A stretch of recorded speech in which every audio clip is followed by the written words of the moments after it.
Infrastructure Endurance at Goddard and the Goddard sysadmin community practice meeting. So this is kind of what I had in mind coming in as chair of this group of the community practice, is that we're going to bring the most interesting things to the people who are interested in them. And if you're here, well, you must be interested. This is going to be a great talk. A couple of things that I was always concerned about when I started in the chair role is I wanted to make sure there was some training that would happen, that we would be getting looks at some tools, and that we'd be able to talk about interesting topics like security and things like that. I guess last month we had a really fantastic security roadshow, and that was just happened to coincide with this meeting, and so that was this meeting, but we didn't really mention much about the community of practice. I guess we've talked about in the past things like storage, and we talked about Splunk, and this presentation is going to be a bit different because it's our first talk about open source tools. And open source tools are really important to NASA. I just gave Lance Albertson, who's our speaker, a tour of our data center in Building 32, S9, and they're 10,000 square feet, over 890 computers, over 8 petabytes of storage, and the amount of software that we buy to run that is tiny. We're talking about a few compilers, a little bit of IDL, but all the rest is Perl running on CentOS. It's all running Postgres databases. It's running Apache. It's running mostly Perl, a little bit of PHP. And the things we have the most trouble with, and we were always getting rid of, are the Javas, and we're always having to look at why we have to patch all this crazy software that we buy. Shouldn't it be better than the stuff that we get for open source, the stuff we can open up the hood and see? Well, I think that Lance probably agrees, or I don't know, let him say it, that open source is fantastic, and it's a tremendous resource for us, and certainly I'm looking forward to this talk, and welcome to the community practice. Thank you all for coming here, and thank you very much to Lance Albertson, who's going to be talking about Ganeti and our other private cloud platforms. But I'm not introducing him. Thomas is introducing him because he brought him here. Thank you. Thanks everybody for coming, and I'd like to thank the IAG and the COP for combining this meeting today and providing the resources like the mailing lists and the WebEx and things of that sort. I also like to thank AdNet Systems for sponsoring Lance's trip in the first place and for the nice little spread of food that we have outside. And then let's go to Lance. Lance is the director of the Oregon State University Open Source Labs. He has been involved in the Gen 2 Linux project as a developer and package manager since 2003. And since joining the Open Source Labs in 2007, Lance has managed all of the hosting activities of the OSL and provided about 160 high-profile open source projects. So they are hosting, using Ganeti mainly, a lot of open source projects, and they have quite a number of hits and resources. So Ganeti is, although not very well known, it's really a tool that has proven to be useful and easy to maintain. So you will see that in the talk today. He was recently promoted to director after being the lead systems administrator and architect since 2007. And prior to joining the OSU OSL, Lance was the Unix system administrator for the Enterprise Server Technologies Group at the Kansas State University. Please join me in welcoming Lance.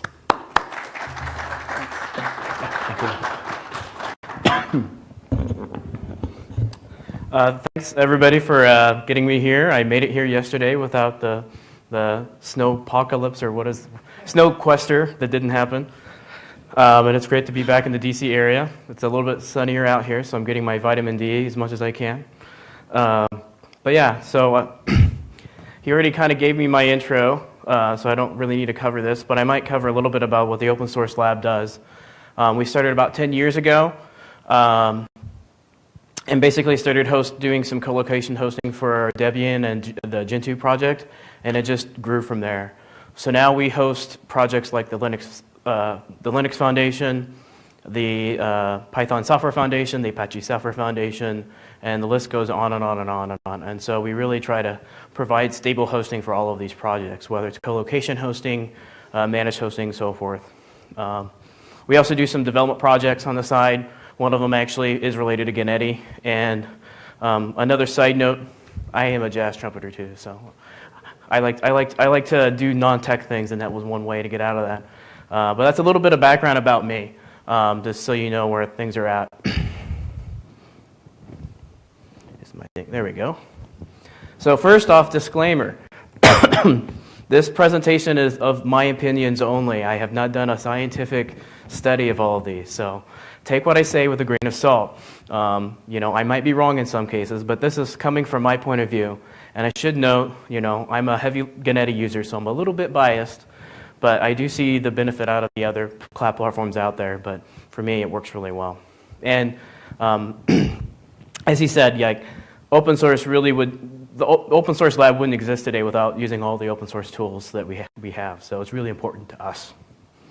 So what am I going to cover? I'm going to cover 4 rather major infrastructure as a service platforms, kind of go over their components, what really you need to kind of look at, discuss their strengths and weaknesses, what they're really good for, what they're not so good for, some kind of best case uses for each platform, but I'm not going to cover any platform as a service or service as a service platforms. I'm strictly sticking to infrastructure as a service in this talk.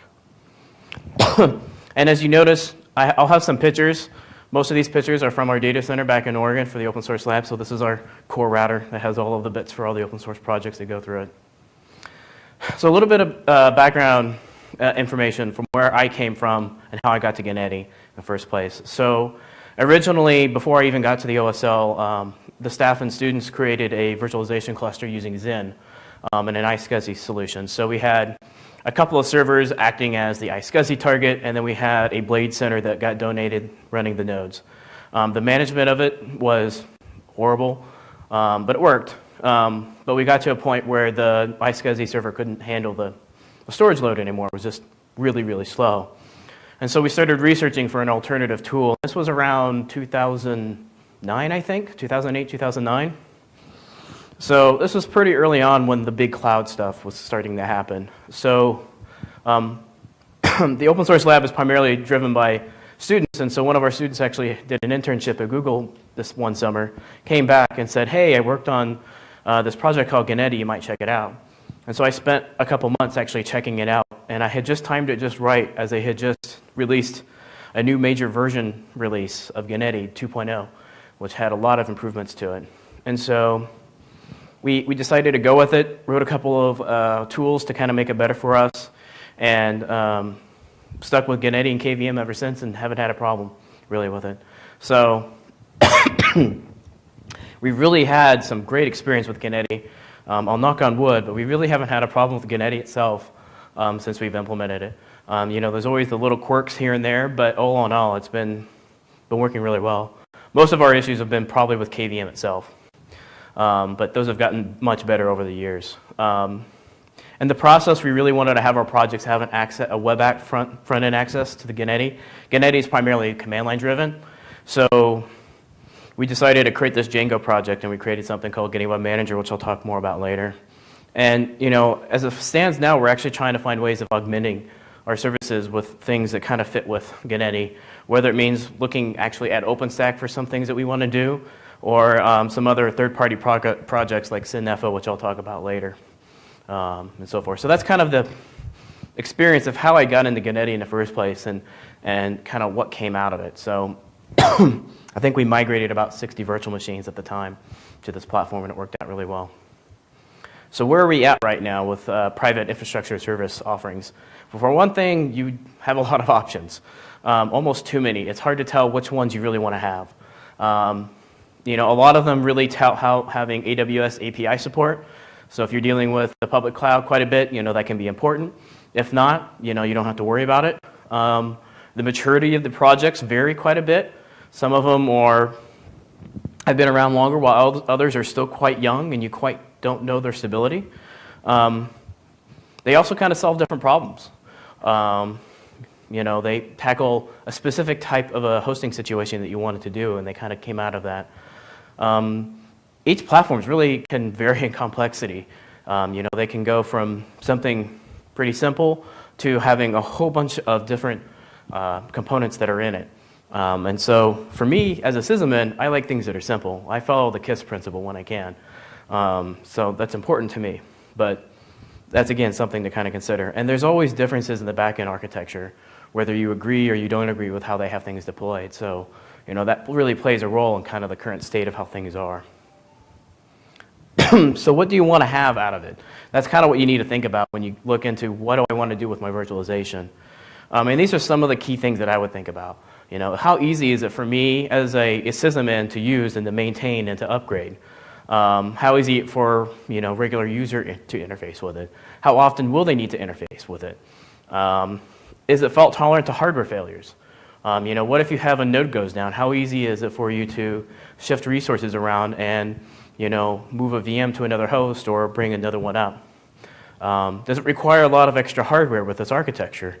Some of these platforms require you to have multiple servers just to have a minimal system, while some of them you only need one machine to have a system to start out with. And some of the cloud platforms really vary in performance, and that really stems with how does the VM storage, or where does the VM storage actually live? Is it local storage, or is it a block device living on iSCSI, or is it over NFS, that kind of stuff. So it really varies quite a bit.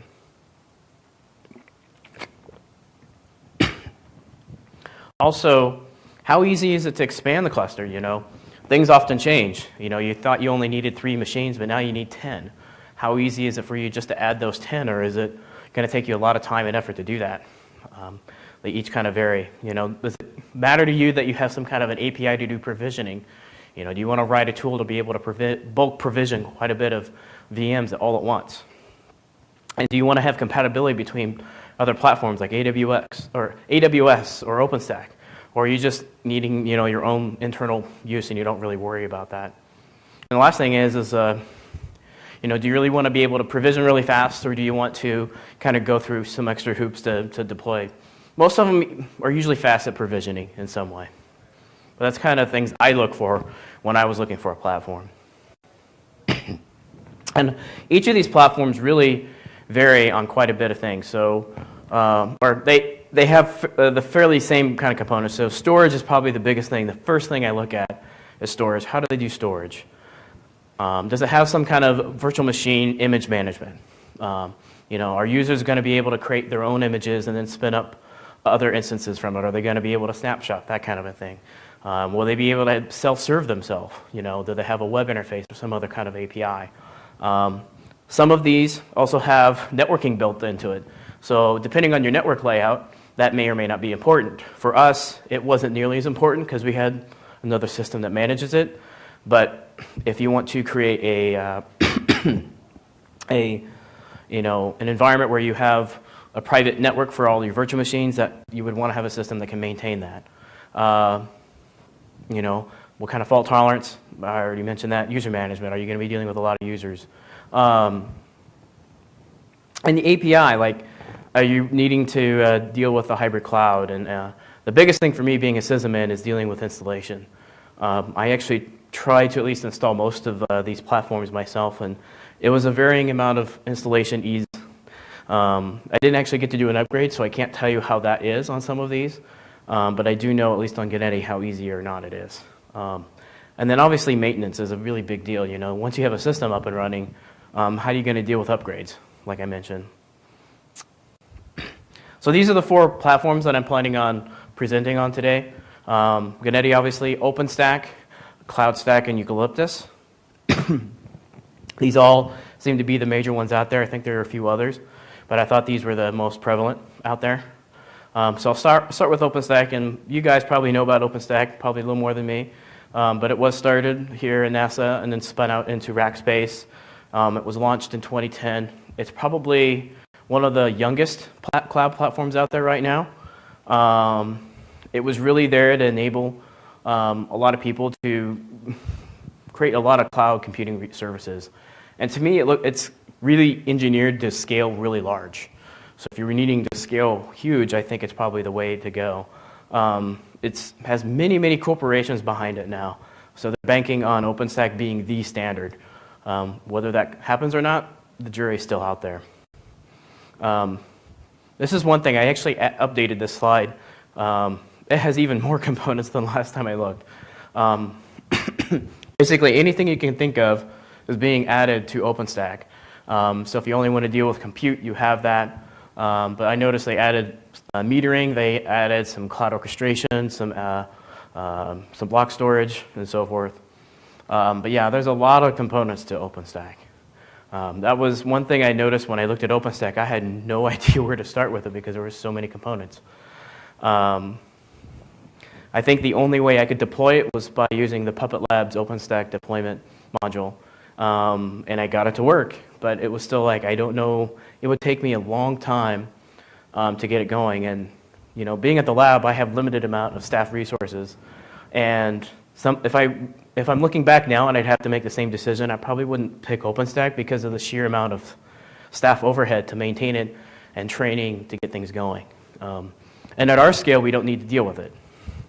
But yeah, OpenStack, I think there's a lot of possibility with OpenStack, but I still think it's really young. You're really not sure where it's going to go. And, with all those corporations, things keep changing. One backs out, another one comes in. I kind of view this as a project that's run by committee kind of a thing, and that's not the best way to run an open source project. So we'll see what happens.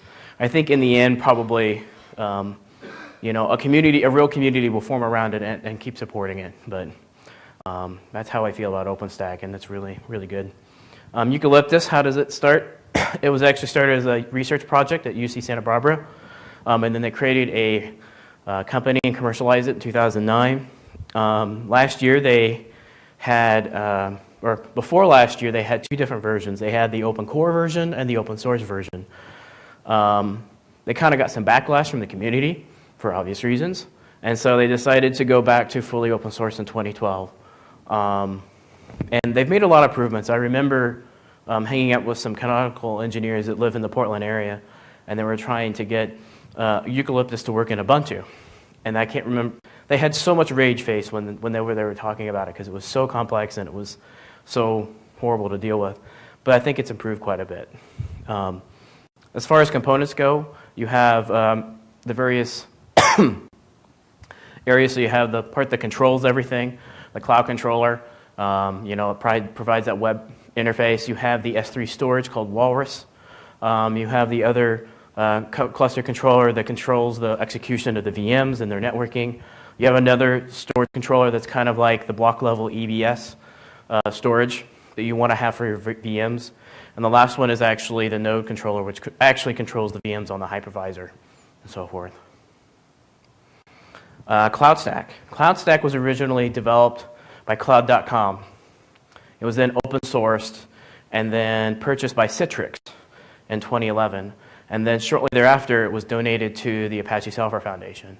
I think it's technically called now Apache CloudStack. I think Citrix is technically no longer doing direction of the development, but they are still heavily invested in it quite a bit. It has a little bit simpler, and as far as its components, they have a management server, they have hypervisor nodes, and then they have storage nodes. And then they have various layers depending on how you want to pile things up. So you have a zone, you have a pod, which I think is kind of like a, I can't quite remember how it works, and then you have a cluster of nodes, and you have a hosted primary and secondary storage. This is the one that I didn't quite get to dive in as much as I wanted to, but it looked quite promising for something that, compared to the other platforms at least. Ganeti. Ganeti was started as an internal Google project.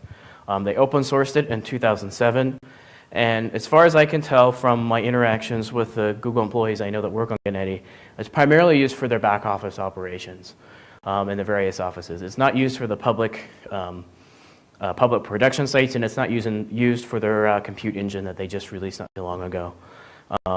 It's for things like DNS servers or development servers that the employees need to have and so forth. They really focused on making it hardware fault tolerant. They didn't want to buy expensive hardware and maintain it. They wanted to buy their cheap hardware like they do in their server, in their regular servers, and just deal with failure via software, which is kind of what they do.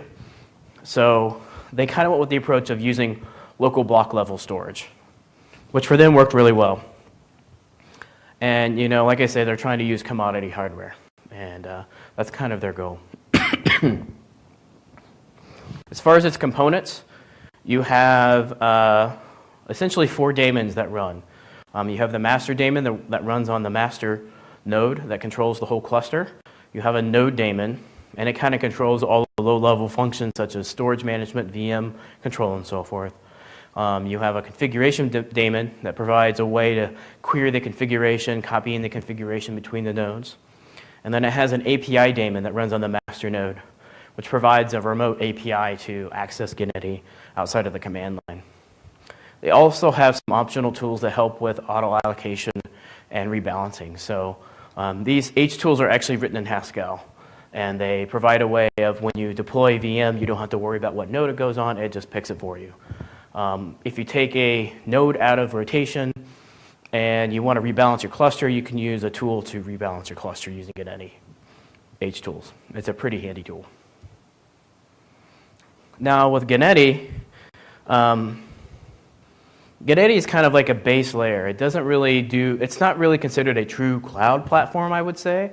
It's basically just VM management. That's really what it's for. Like I said, it's only a command line interface, so it doesn't really have a lot of user-facing functionality. So there's been a couple of third-party add-ons or projects that have spun out of Ganeti itself. The first one being Ganeti Web Manager, and this is a project that started at the Open Source Lab, and it was really intended to be kind of a web version of what you have on a command line, kind of targeted for the system administrators more than the users. But it really added permissions and group capability. So if you did want to give access to VMs to users and you only wanted them to have console and power access, you could do that. If you wanted to make one of the users a group admin so that users can just sign up and they can add those users to that group to that same permission, you can do that. You could add even more permissions, so you can do quotas. So you can say, oh, you can only make, you have 30 gigs of space and 20 gigs of RAM or whatever. You can split out your VMs how you want. And so we have that capability in that as well. But really, it's just a UI front end in front of Ganeti is kind of what its intended goal. It's still kind of a beta project. There's a little quirks and bugs, and we're trying to move around fixing the interface, but it's pretty useful and a lot of users are using it. And we're using it right now as well. Another one is called Synepho, which apparently is a Greek word for cloud. About the same time we created Ganeti Web Manager, I met up with one of the primary developers of Ganeti at LinuxCon in Boston, and at the same time, some folks from GRNet in Greece were there, and they were heavy users of Ganeti as well. GRNet is basically the Internet 2 of Greece. But anyways, they're a really heavy user of Ganeti, and we initially started doing Ganeti Web Manager together, but they really had bigger ambitions on what they wanted to do. And really what they wanted to do, they had a user base of basically a couple thousand users, and they wanted to be able to deploy manage systems or VMs, kind of self-service. And they were already invested in Ganeti, and they really liked the architecture of Ganeti. They didn't want to switch to OpenStack or something else. And so what they wanted to do was create Ganeti as a cloud service, and creating an application layer on top of Ganeti to do that. And so really you can think of it as a cloud, an extended API, and a user interface.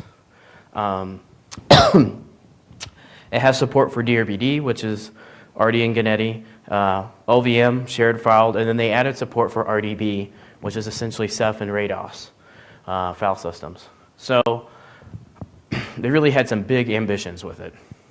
And this really changes Ganeti's appeal to a lot of people, I think, depending on what you're trying to do. A little bit more about Ganeti Web Manager. It's Django-based, so it's Python. Like I said, already targeted for sysadmins. If you just want to be able to use Ganeti and have a simple web interface, this is great. You can use it the same instance with multiple clusters, and then you can have permissions the same way throughout it. And I said, we're the primary contributors. I do have some screenshots so you can see what it looks like. This is actually on our supercell cluster, so you can kind of see what it looks like. That's not Java running. That's a HTML5 open source project called NoVNC embedded into Ganeti Web Manager, and I think SysNefo uses the same thing, so we can connect through it. And we use a VNC auth proxy so that the VNC port resides on a closed network, but the web interface talks to it and has a temporary password to connect to it. So that's how we do the VNC out through that. So we don't have to expose VNC to the world, basically. Another shot of like taking a detailed look at a VM. You can see who owns it. You can see, I wanted to use this big, it's like a lightsaber. But the owner is Drupal owns this one. It's running on Supercell 2. It's running Debian Squeeze. That's actually the port that the VNC is running on. That's how much memory, how many virtual CPUs, and then some more information. And it goes further down, but I can't do it in a single screenshot. But yeah, that's what it looks like from a Ganeti Web Manager point of view. And there's a lot more screens in there. Now, SysNefo. I just saw a presentation at FOSDEM a month ago by the primary lead tech for this project, so it was really great. And I've used a couple of slides from his presentation. But it's components, and it looks a little bit easier when I show the next slide because it shows some of the diagrams. But basically, you have Cyclage, which provides the compute network image service. So I think this is essentially the web front end. Now, put a little disclaimer. I haven't really played around with this too much, and I haven't had a chance to fully deploy it myself. So, like I say, take what I say with a grain of salt, but I'm really excited about this project because they put a lot of effort into it. They've also created a file block storage service called Pithos. They recently created a block storage service called Archipelago. And then they have this self-identity service that actually ties in with, I think, Shibboleth quite a bit. And really what it does is it adds true cloud-like features to Ganeti. Some things that I noticed, they even had a handy command line utility that basically talks OpenStack to it. So if you wanted to deploy, instead of, if you're a developer and you don't want to deal with a GUI, I just want to deploy something, you could use their command line utility in theory and deploy a Ganeti instance really quickly, and you don't even know it's Ganeti in the background. Now, as far as what this looks like, and this is the slide that I borrowed, this is what OpenStack basically is it's everything. It uses KVM primarily in the bottom, or Zen, libvirt for managing all of that, and then OpenStack basically has all the other components underneath there. Now, how does Ganeti look like from using SysNefo? So you have KVM in the bottom. Ganeti also supports Zen, I should note, but I'm a big KVM fan. And then Ganeti provides the node and the cluster level where it actually provides the service. And then SysNefo is this part. So it provides the cloud storage part that kind of ties in, an API, and a user interface. So it adds an extra layer on top of Ganeti. Now, as a Ganeti admin, you can still use Ganeti as you want, basically, which is great. And that's the same with Ganeti Web Manager. We tried to make it so that it was easy to go back and forth. Let me talk a little bit more about how this actually looks. I like how the sysadmin has a little smoke pipe. So you have your individual Ganeti clusters with all your nodes. Then you have the Rados storage cluster. And the reason why they chose Rados is that they wanted to do deduplication. They wanted to be able to expand easily. I don't have a lot of experience in it, but there's an excellent blog post on their website that you can check out and see the reason why they picked RDB and Ceph with it. But it works really, really well, and they can scale really quickly. And then they added this little layer in between it all to kind of tie things together a little bit neater. They've contributed quite a bit to Ganeti itself. I think in the upcoming 2.7 release, they were the largest contributor actually to Ganeti, which is amusing since most of it's Google employees. And then on top of it, we have the cloud layer, which has the Cyclage interface and the Pithos, which talks to the storage. So as a user, you talk to the web interface. So it's a really intriguing design, from what I can tell.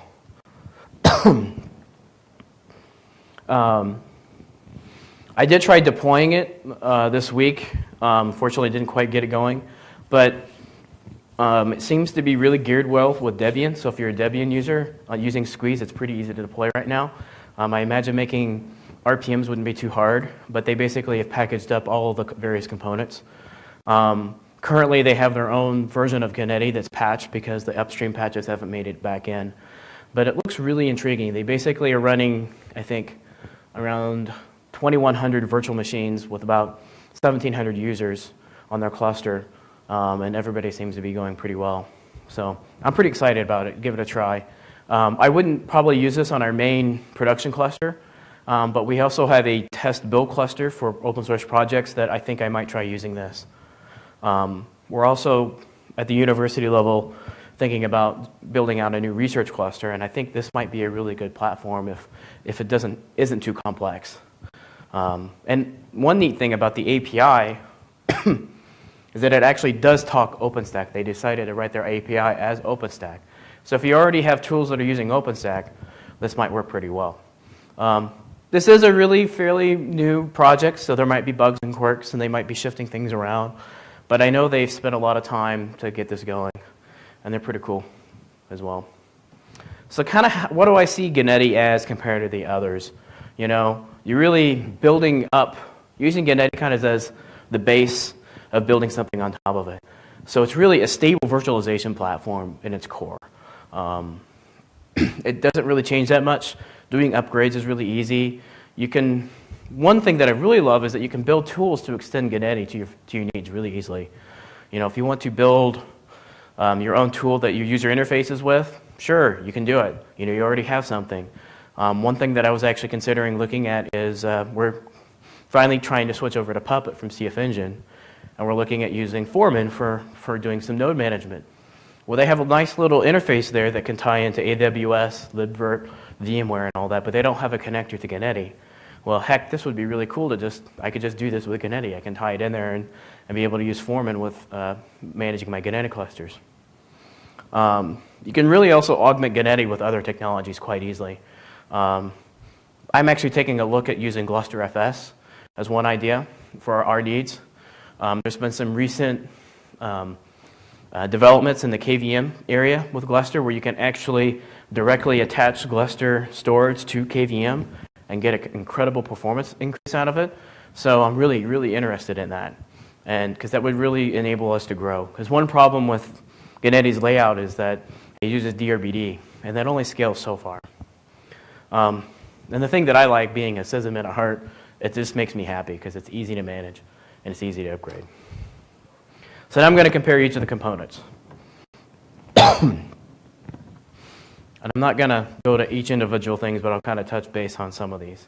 So from a storage point of view, I thought these were the three areas that were kind of important. Does it deal with disk images? Can it access block devices? And what kind of fault tolerance does it have? They all in some way do it, but they do a little bit differently, obviously. So I actually gave this presentation last year at OSCON, and when I did it last year, Ganeti kind of had the not so happy side, but then when I noticed that Sanefa was out, it actually made things a lot better. So, you know, as far as disk images go, most of them have some kind of disk service, which is important if you have a lot of users. If you want to have access to block devices, that's great. That's typical if you want to have a large storage device, or you want it to be persistent. A lot of these cloud architectures kind of assume that the VMs are cattle versus, you know, pets.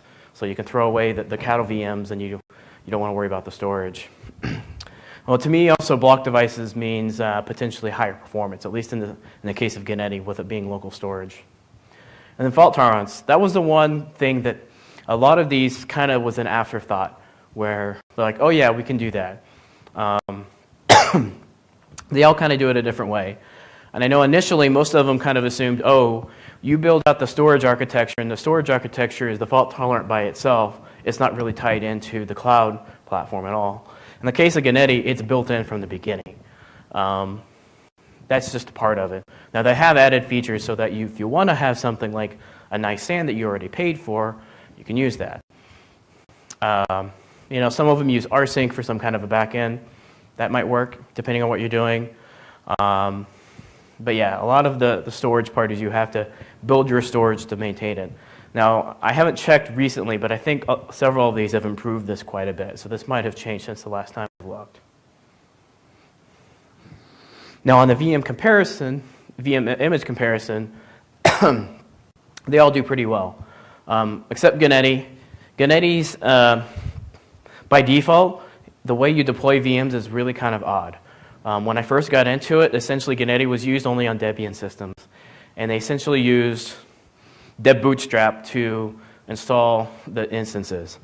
They would keep caches of it. When I got into Ganeti, I decided, well, I wanted to have an image-based service. So I created my own instance creation script called instance image. And it basically, you create a tarball image or a disk image or a QEMU disk image of your VM, and you deploy it.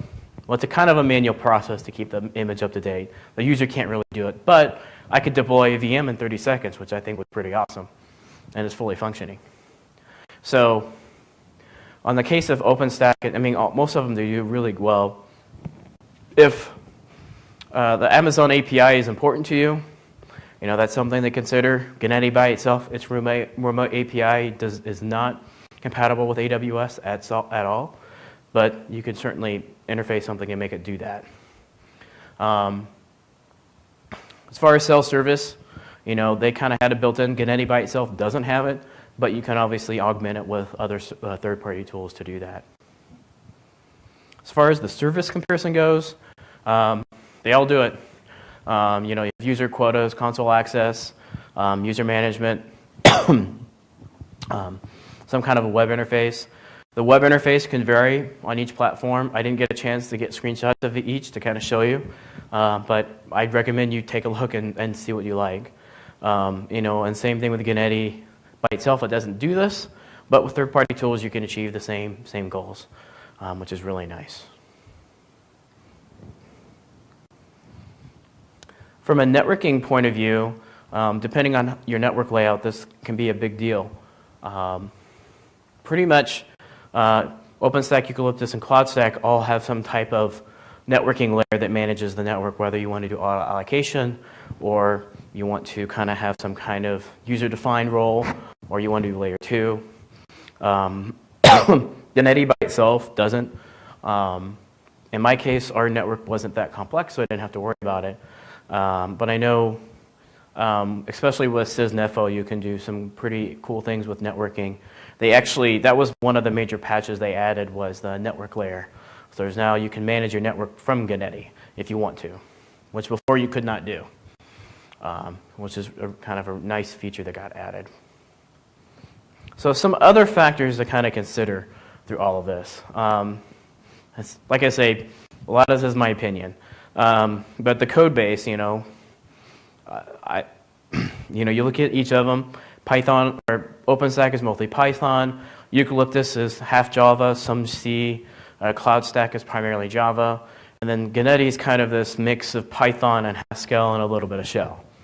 As far as hypervisor goes, if VMware support is important, the OpenStack, Eucalyptus, and CloudStack is really good for that, depending on what you're using.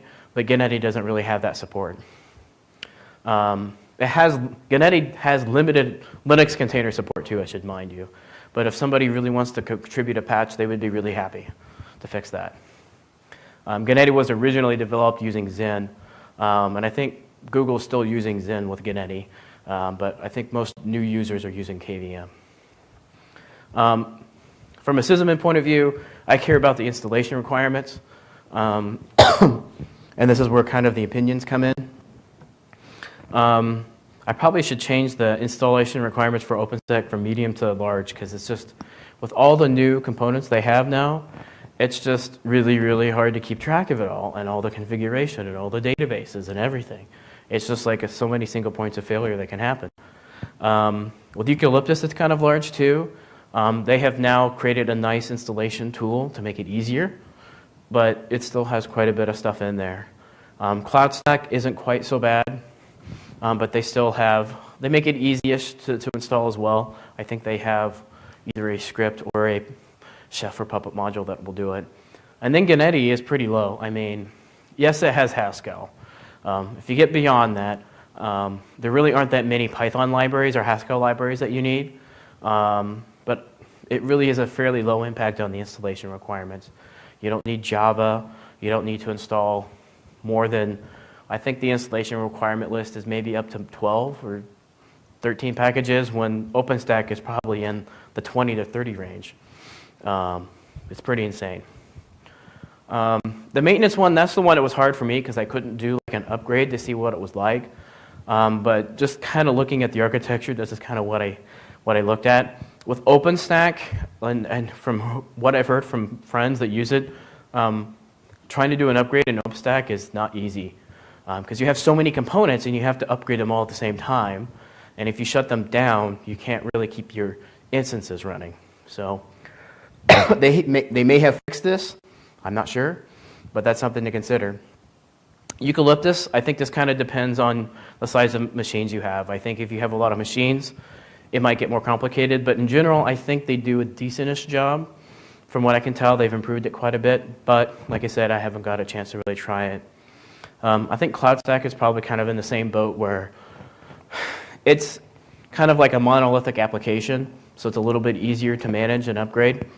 So there aren't as many moving parts per se that you need to touch, but there's still, you might have to take VMs down to kind of do some of the stuff. Now we get to Ganeti. This is something that I love about Ganeti, is when I upgrade Ganeti, I don't have to shut down my VMs. I do have to shut down Ganeti, but that doesn't stop the VMs. It just means I can't manage the VMs. So I can shut down Ganeti, upgrade, run the simple tool that updates the configuration file, and do, as long as I follow the steps exactly, I can upgrade Ganeti really well. Our original production cluster started at 2.0, and it's moved all the way up to 2.5.2, I think, is where we're at. And I have yet to have it completely fail on me, knock on wood, when I do that. There's a few little quirks that happen sometimes, but I don't have an outage, which is a big deal. And I know they've done a really good job of documenting the upgrade process. So as far as upgrades go, I love Ganeti. Now, as far as installation goes, this kind of depends. Some of them are included in a distribution, so you can use them really easily, or some of them have their own repositories, which you can get the latest and greatest from. But really what I notice is just the amount of upfront configuration you have to do once you get everything installed. Like OpenStack is insane. There's so many things you have to touch to get it going. Things like Puppet make it easier, but still it's quite overwhelming. And then getting the cluster just off the ground is a really big deal to me. So when I look at OpenStack, it's really well included in Ubuntu. There's lots of configuration, but there's a Puppet Labs module that makes it easier. Eucalyptus, they have a really good install guide. They used to not have it. They had a lot of users whine about it, and they changed it finally. They have both Yum and apt repos, which make it easy.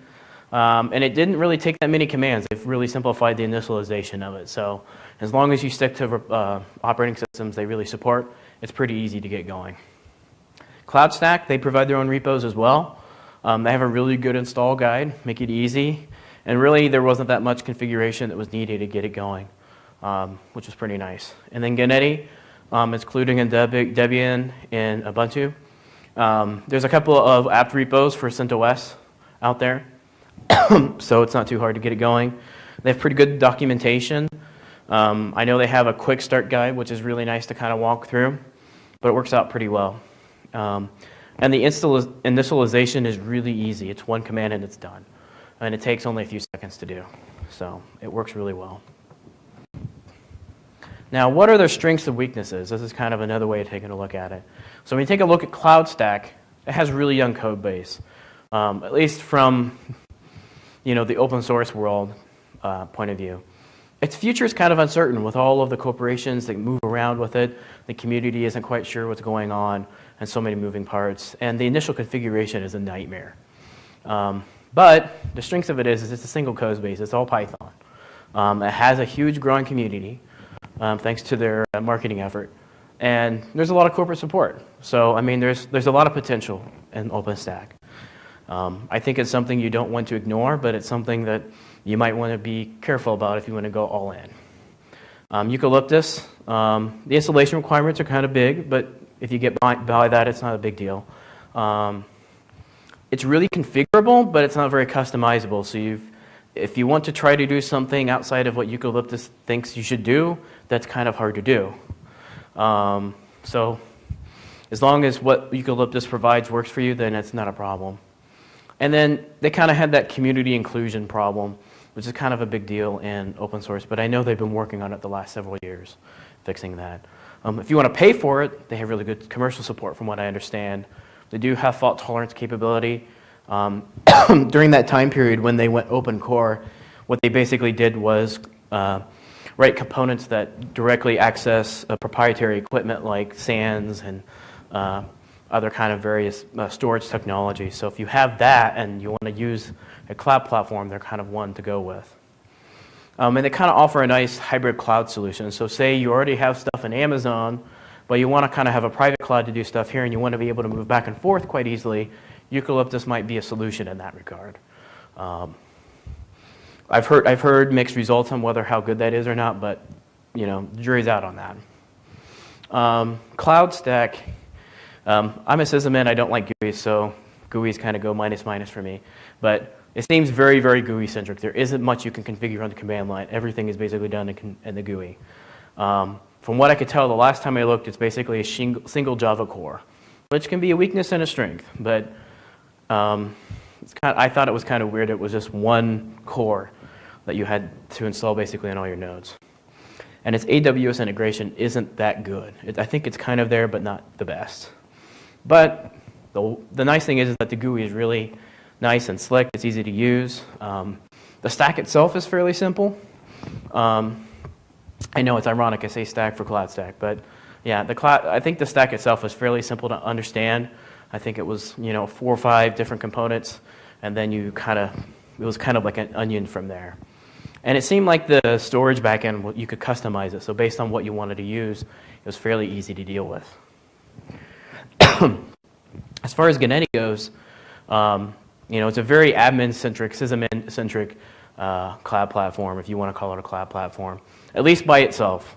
This slide is more about Ganeti by itself. Its VM deployment is really weird compared to the others. When it was originally created, clouds didn't really exist. And so that concept really wasn't ingrained in initially. So long term, they may fix it and improve it, but for now, it's kind of difficult to understand initially.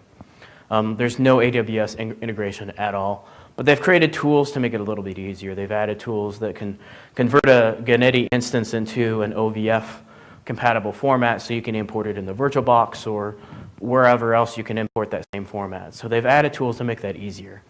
But it's not automatic by any means. I think its biggest strength is its fault tolerance is built in. Notice I never actually have said HA, but fault tolerance meaning that if a node goes down, it doesn't take that many keystrokes to fix that and bring up the VMs online on another node, basically. That's really what it was intended for.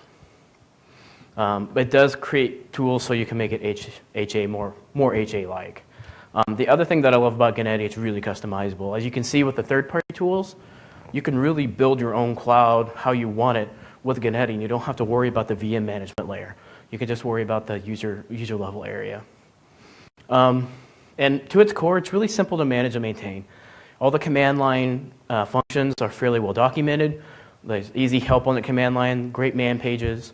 The commands mostly make sense. Some of them still kind of don't make sense.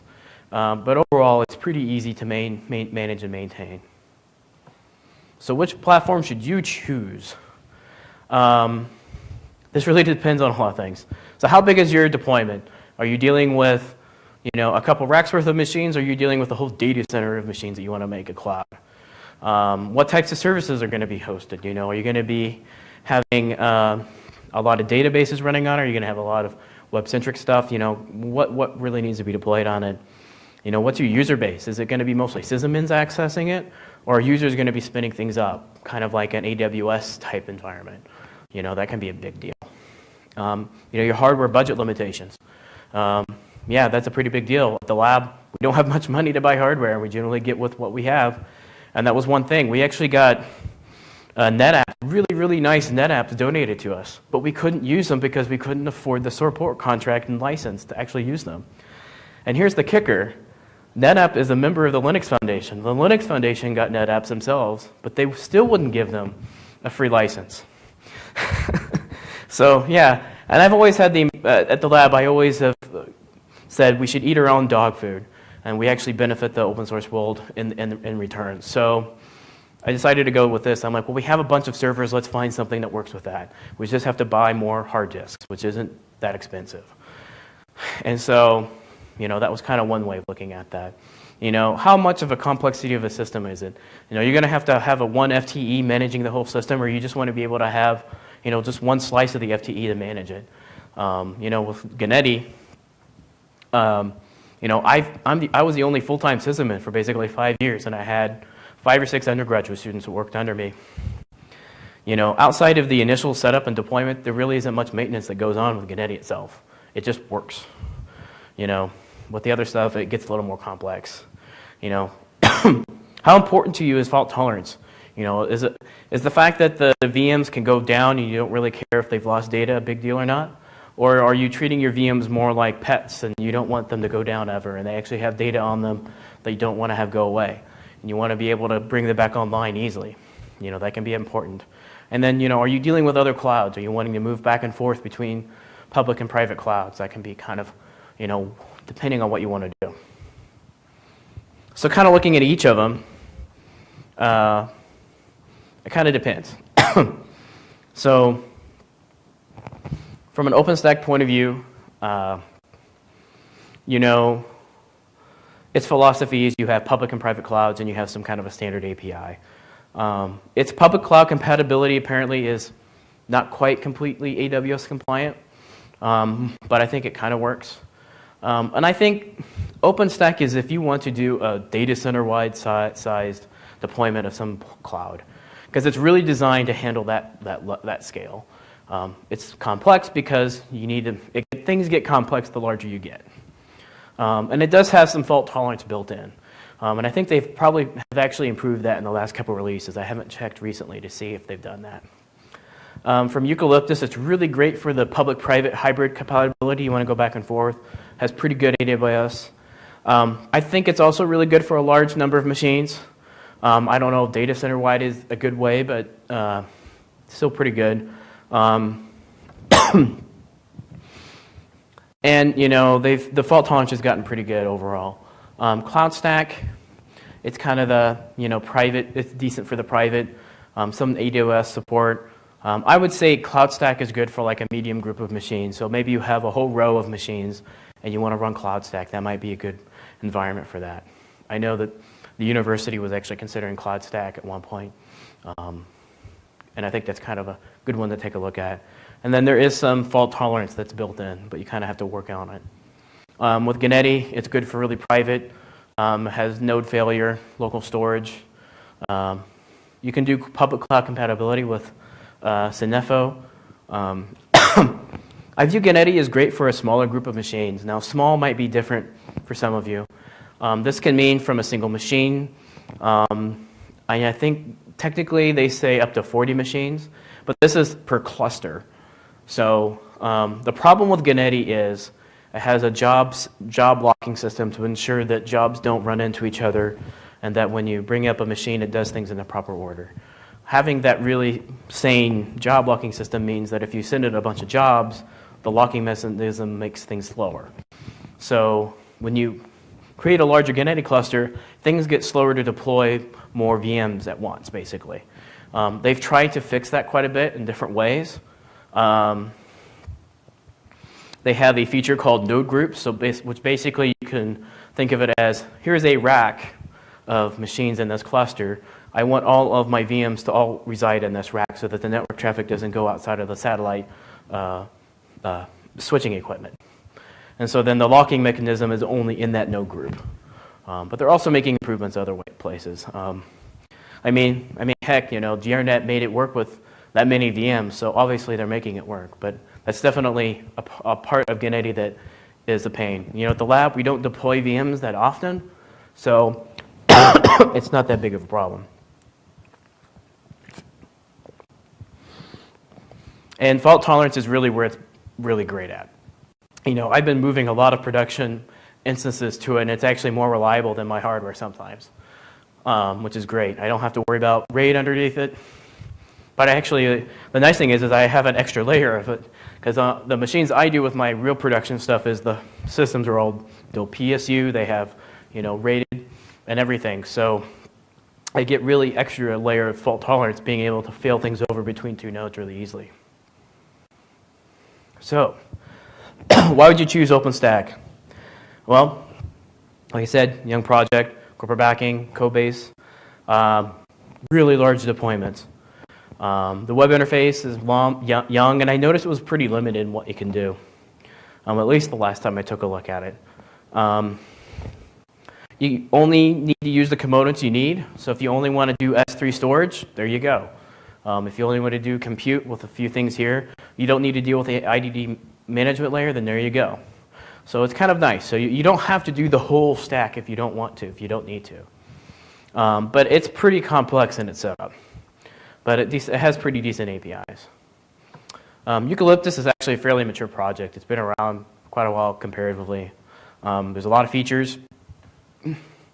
The code base is kind of complicated. Really great commercial support. And with its refocus into open source, it's really helped kind of bring them back to center where they should be as far as the open source projects are.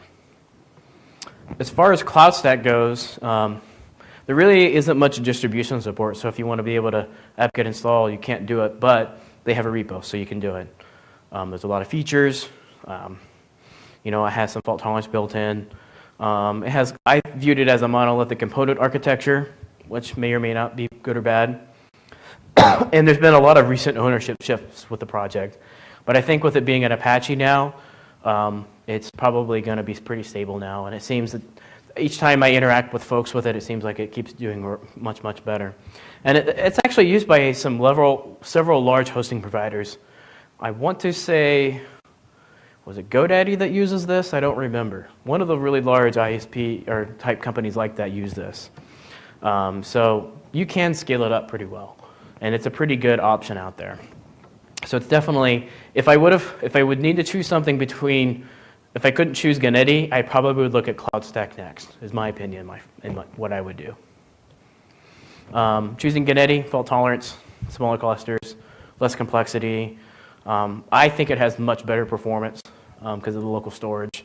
But it only solves the compute problem. So you have to use third-party tools to really augment its capability to be like the other cloud platforms. I know I've been touting Ganeti quite a bit, and I'm sure some of you have never tried it out before.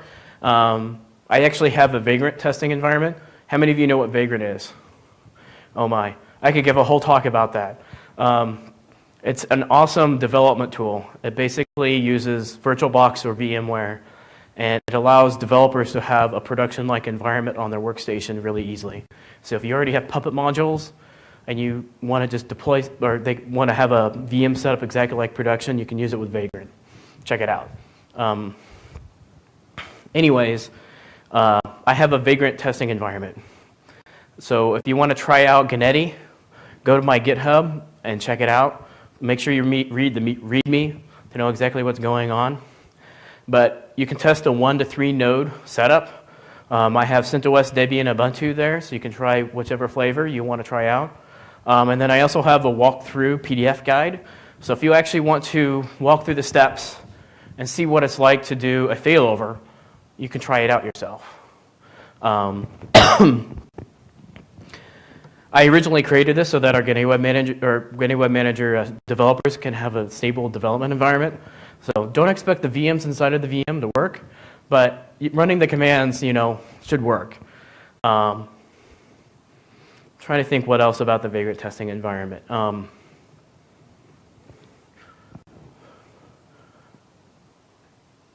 Yeah, it's just a really good environment to try out. And if you have questions about Vagrant, let me know. The guy behind it just recently shifted his responsibilities. He left his job, and now he's working on Vagrant full-time, getting sponsorships. And there's going to be lots of awesome things. And actually, I've been toying around with the idea of tying Vagrant in with Ganeti. So imagine the concept of Being able to, because the problem is with Vagrant is it's all local on your workstation. So if you're trying to test a problem that requires 100 nodes, you can't really do that unless you have a really expensive large workstation.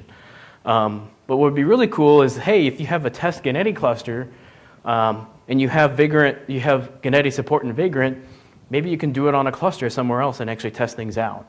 So it's really a great tool to test things like that out. Oh, didn't realize I had that on. So yeah, try that out. And if you have any problems, let me know, because there's probably problems sometimes. So what about the other ones out there? Open Nebula was out there. I haven't really tried it that much, but from what I could tell, it's really geared towards the HPC community. It didn't seem like it had a lot of traction. It was a little complex in some ways, but it's worth taking a look at. I think it's still going well. Nimbus, I haven't actually tried, but I looked it up. It exists out there. And then Overt is really a front end to libvirt.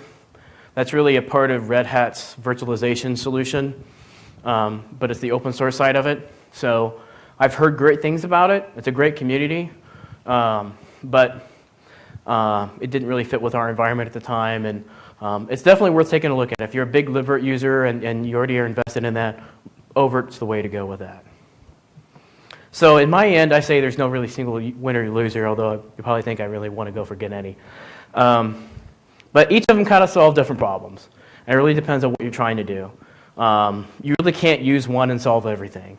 You kind of figure out what you need and kind of go for it. I highly recommend you try to each platform that you think fits well with you. Dedicate a couple of machines at least to try it out. And kind of map out what your end goal is. Like, what are you trying to get out of it? Thinking about scaling, manageability, fault tolerance. The three key things I would say that you need to consider with any of these platforms. And at the end, I got to have a little slide with cats in it. So if you have any questions, let me know. That's kind of my contact info. And also, if you want to find out more about the Open Source Lab, I have some of our social media information up there as well. So are there any questions?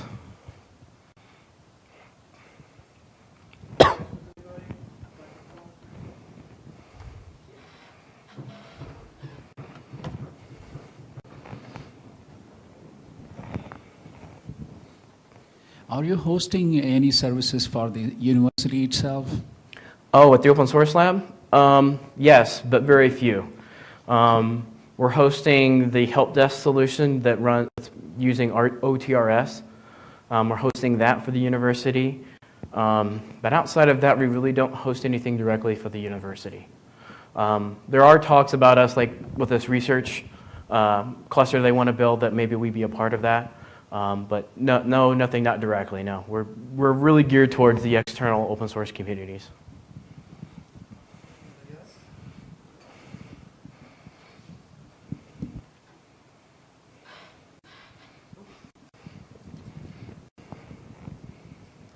So about a year ago, I think we did a similar study, but not necessarily looking at Ganeti, because this is sort of almost my first orientation to it. But anyway, we did some research on the open source cloud community and kind of focusing on Eucalyptus to support one of our cloud infrastructures.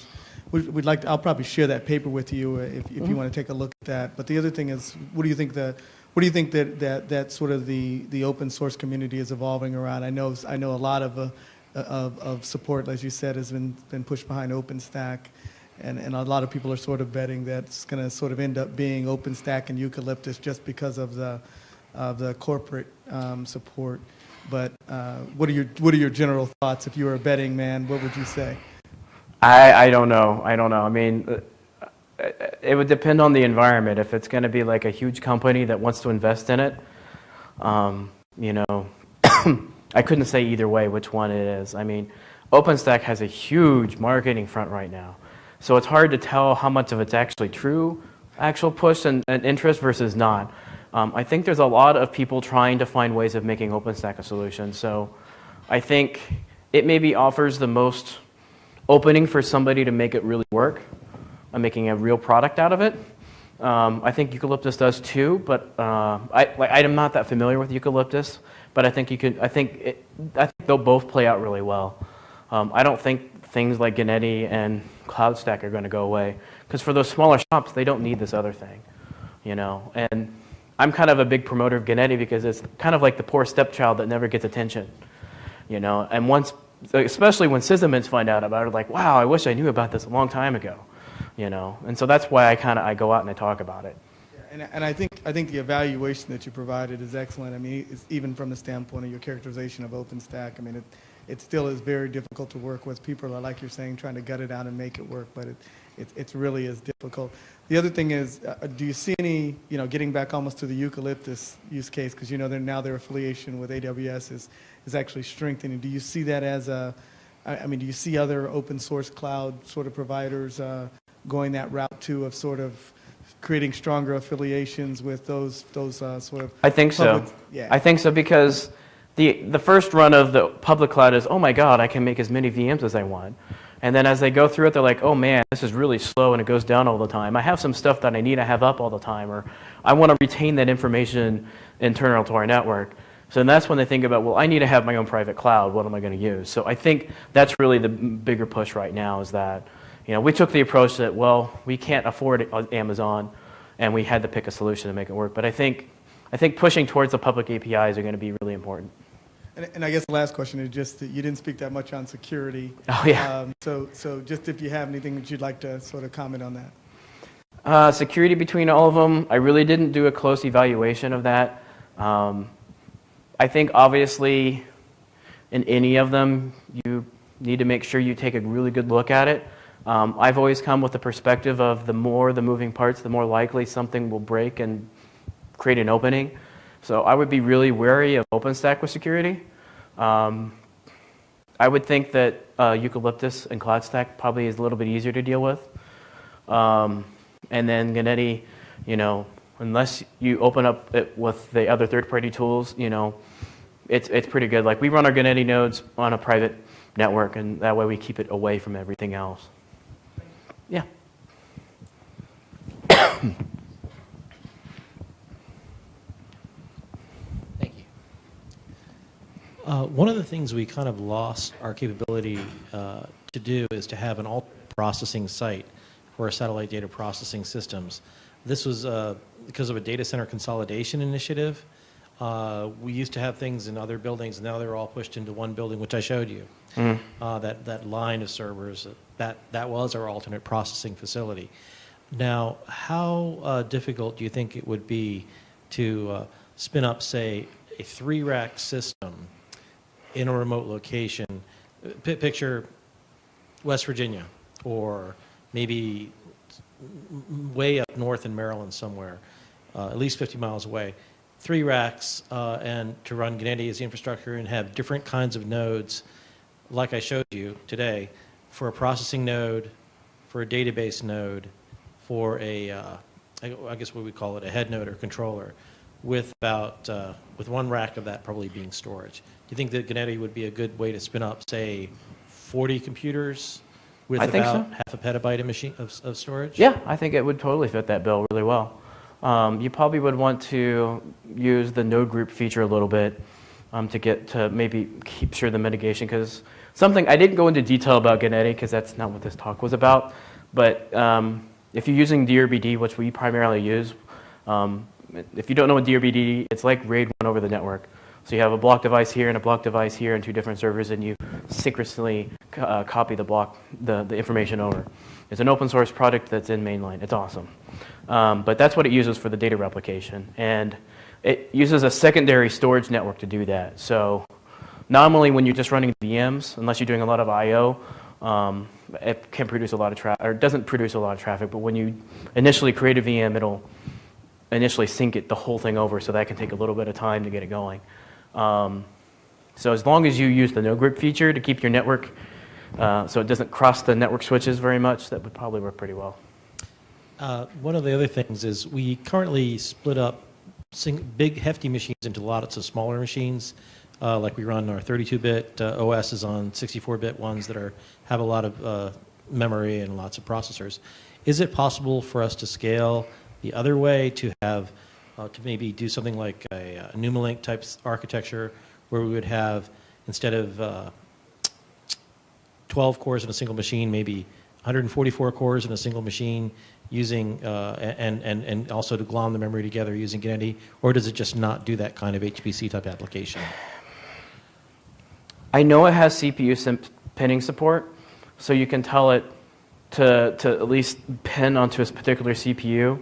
I know it has that. I haven't used it a lot. I know they've been adding some support that maybe help with that, but I don't deal with that so much, so I'm not sure if they do. But I know they're making strides. I know on the disk way, they actually added, or they're going to be adding support where you can dedicate a whole disk to a single VM. So if you don't want to have a hardware or disk I/O contention on a whole to other VMs. You can basically dedicate a single disk to it. So they're kind of going that approach with that. So maybe is my answer. Well, thank you very much. Yep.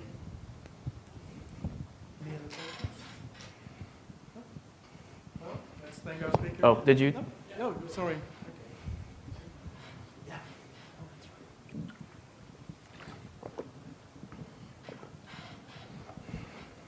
Hi, thanks.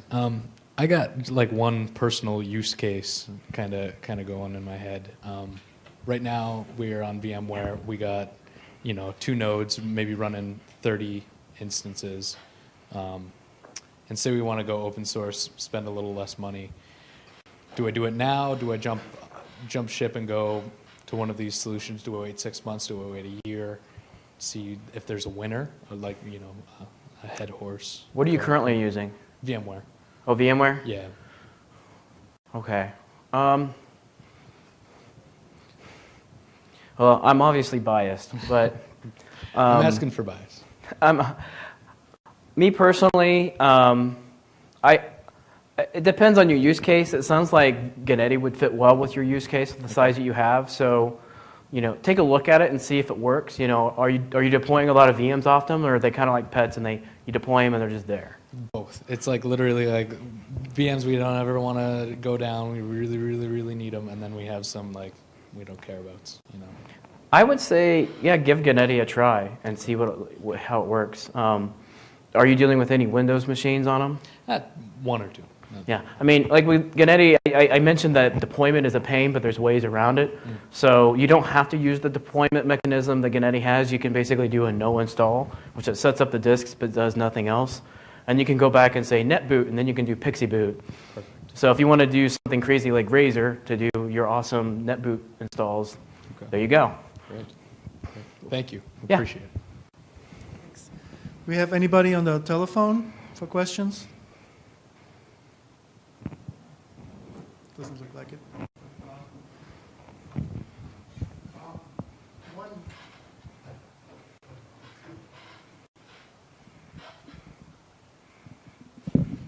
So I'm glad you mentioned the AWS things. There's a lot of discussion regarding an overall cloud strategy that, of course, the information is what you should be looking at, and definitely, particularly here at NASA, we have all sorts of different sensitivity levels on the information. And we also have huge public audiences for some of our data and more limited audiences for some of the other data.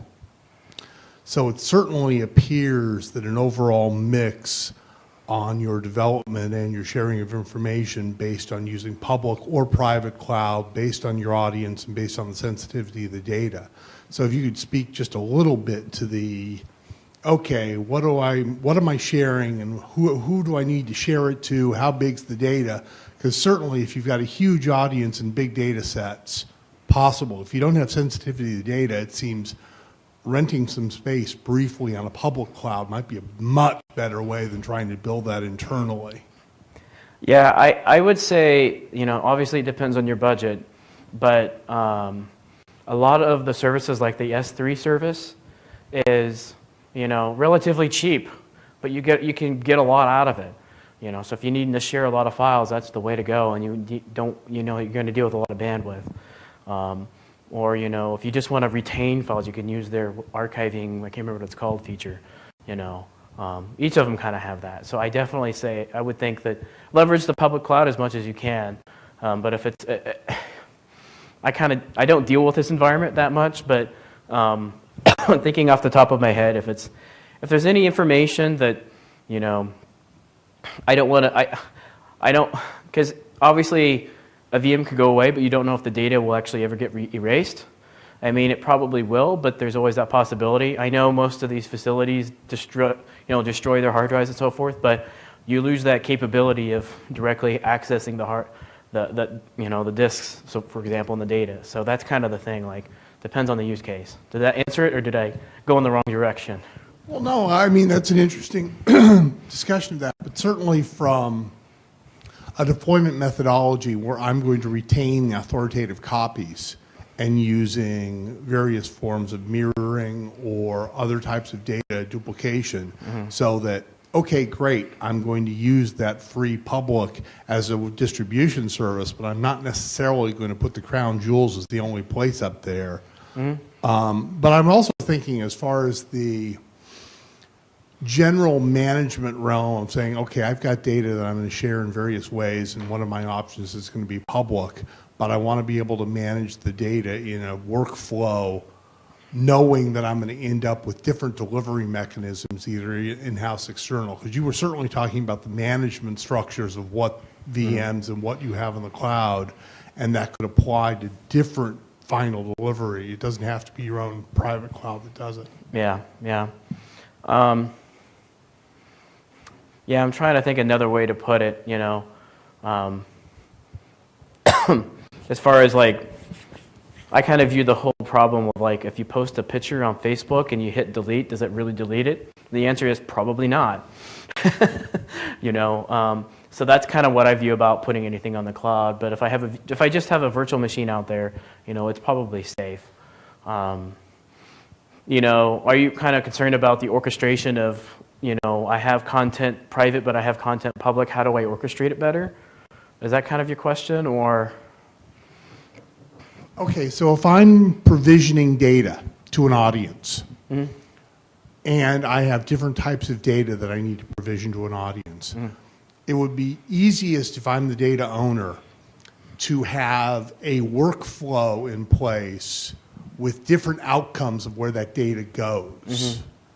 And ideally, I could use the same workflow even, or something, different modifications or riffs on the same workflow with different outcomes of where the data is shared.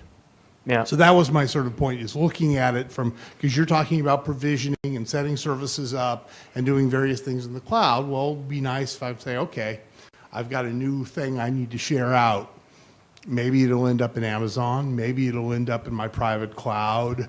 Yeah. I've got different options for various things. I've got different mobile apps for various things, depending on where I end up putting it. The ease and streamlining of that delivery system. It seems like many of your examples fit into that mold, except maybe the final point of where the data ends up. Yeah.